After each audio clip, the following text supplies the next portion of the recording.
வாழ்க வையகம், வாழ்க வளமுடன். அனைவருக்கும் வணக்கம். அண்ணாமலையாருக்கு அரோகரா. திருவண்ணாமலை கிரிவலம் பத்தி கேள்விப்பட்டிருப்பீங்க. இந்த கிரிவலத்துல ஒரு சிறப்பு என்னன்னு கேட்டீங்கன்னா, சூட்சும தேகம் ஏந்தி இன்னும் பல சித்தர்கள் கிரிவலம் வந்து கொண்டுதான் இருக்கிறார்கள். நானே என் கண்ணால் பார்த்ததுண்டு. ஊனக்கண்ணால் இல்ல, ஞான கண்ணால். அவர்கள் ஒரு உருவெடுத்து வந்து நம்மகிட்ட வாங்கி சாப்பிட்டு போயிடுவாங்க. ஸோ அதனால தான் கிரிவல பாதையில தவறாம அன்னதானம் நடக்குது, தவறாம குடிக்க தண்ணி கிடைக்குது, தவறாம எல்லா பொருளும் தானமா தராங்க. ஏன்னு கேட்டீங்கன்னா, அவங்களுக்கு தெரியும் அடியாருக்குள்ள தான் ஆண்டவனே இருக்கான்ட்டு. அடியார் வேஷத்துல தான் சித்தர்களே கிரிவலம் வராங்க. அன்றிலிருந்து இன்று வரைக்கும் இந்த உலகத்துல மட்டும் இல்ல, 7 லோகத்திலிருந்தும் வராங்க. ஞான தபோதனர்கள், தேவதைகள், தேவர்கள், ரிஷிகள், முனிவர்கள், ஞானிகள் சூட்சும தேகமேந்தி வராங்க. அப்பேற்பட்ட தெய்வம் அண்ணாமலை. அண்ணாமலையை பத்தி சொல்ல வார்த்தை போதாது. அப்பேற்பட்ட அண்ணாமலையில நிறைய ஞானிகள் வந்து போயிருக்கிறாங்க. அதுல குறிப்பிட்டு ரமண மகரிஷி, சேஷாத்ரி பகவான், ராம் சூரத்குமார் பகவான், இவங்களை போலலாம் அதிசயம் செய்தவங்கலாம் எனக்கு தெரிஞ்சு கம்மி தான். சேஷாத்ரி பகவான் ஒரு இடத்துல நடந்து போகும்போது ஒரு வீட்டுல, கல்யாண வீடு, சாம்பார்ல வந்து பள்ளி விழுந்துட்டு இருக்கு. அவர் சொல்றாரு, இவர் பைத்தியக்காரன் நினைச்சு என்ன பண்றாங்களாம், அவரை உதாசீனப்படுத்துறாங்களாம். இதே சாக்க வச்சுன்னு அவர் போய் சாம்பாரை தள்ளி விட்டுறாராம். தள்ளி விட்டதை சாப்பிட்ட நாய், காகம் இதெல்லாம் செத்து போச்சு. அப்பதான் அவங்களுக்கு தெரியுது இந்த சாமி வந்து நமக்கு நல்லதான் செய்திருக்காரு. அதுக்கப்புறம் சேஷாத்ரி பகவான் என்ன பண்ணுவாங்க, சாப்பாடு எடுத்துக்கின்னு, அண்ணாமலை நீ சாப்பிடு, அண்ணாமலை அம்மா நீ சாப்பிடு, தேவர்களை நீ சாப்பிடு, ரிஷிகளை நீ சாப்பிடு, சூரியனை நீ சாப்பிடு, சந்திரனை நீ சாப்பிடுன்னு சொல்லுவார்.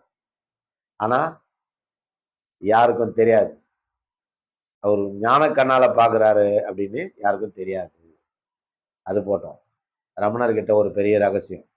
ரமணர் முன்னாடி ஒருத்தன் உட்கார்ந்து சித்து வேலை எல்லாம் காமிச்சுட்டு இருந்தான். இதெல்லாம் உங்க ரமணரால பண்ண முடியுமான்னு கேட்டான். அதுக்கு ரமணர் வந்து ஒரு 5 நிமிஷம் பொறுத்து 2 உள்மூச்சு வெளிமூச்சு எடுத்துட்டு அவங்க ஆடவர்கிட்ட, நம்ம அவருடைய சீடர்கிட்ட சொல்ல, இப்ப செய்ய சொல்ல அவனை. இப்ப எடுத்து தங்கத்தை எடுத்து தகரமா மாத்த முயற்சி பண்றான், முடியல. அவன் 10 நிமிஷமா என்னன்னு கூப்பிடுறான், ஒன்றும் முடியல. சித்து எல்லாம் சும்மா ஏமாத்து வேலை. அதெல்லாம் சீடர்களே செய்திருவாங்க. பெரிய பெரிய விஷயம் எது, உன்னையே ஞானியாக்குவது. அது போல விஷயமெல்லாம் குருமார்கள் தான் செய்ய முடியும், எல்லாராலையும் செய்ய முடியாது. இப்போ ஒரு ஒரு உதாரணம் சொல்றேன் கேளுங்க. யோகிராம் சூரத்குமார் குருஜி வந்து செங்கரோடு பிரிவுல அவர் நடந்து வரும்போது அவர் வளர்த்திருந்த நாய்க்குட்டி செத்து போச்சு ஒரு விபத்துல.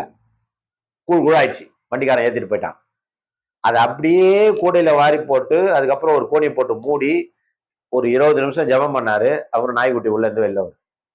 இதை எத்தனை பேர் நம்புவீங்க? ஏன்னா உங்களுக்கு கண் வந்து ஊனக்கண், இது நம்ப மாட்டீங்க. உண்மையிலே நடந்த விஷயம். நானே அவர்கிட்ட போய் ஆப்பிள் வாங்கியிருக்கிறேன்.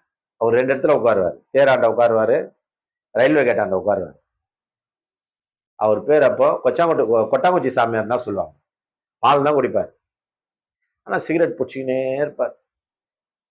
பல விதமான வேலைகளை பண்ணியிருக்காரு அவர். யாரும் நம்ப மாட்டீங்க, சொன்னா நம்ப மாட்டீங்க. அவ்வளவு வேலை பண்ணியிருக்காரு அவர்.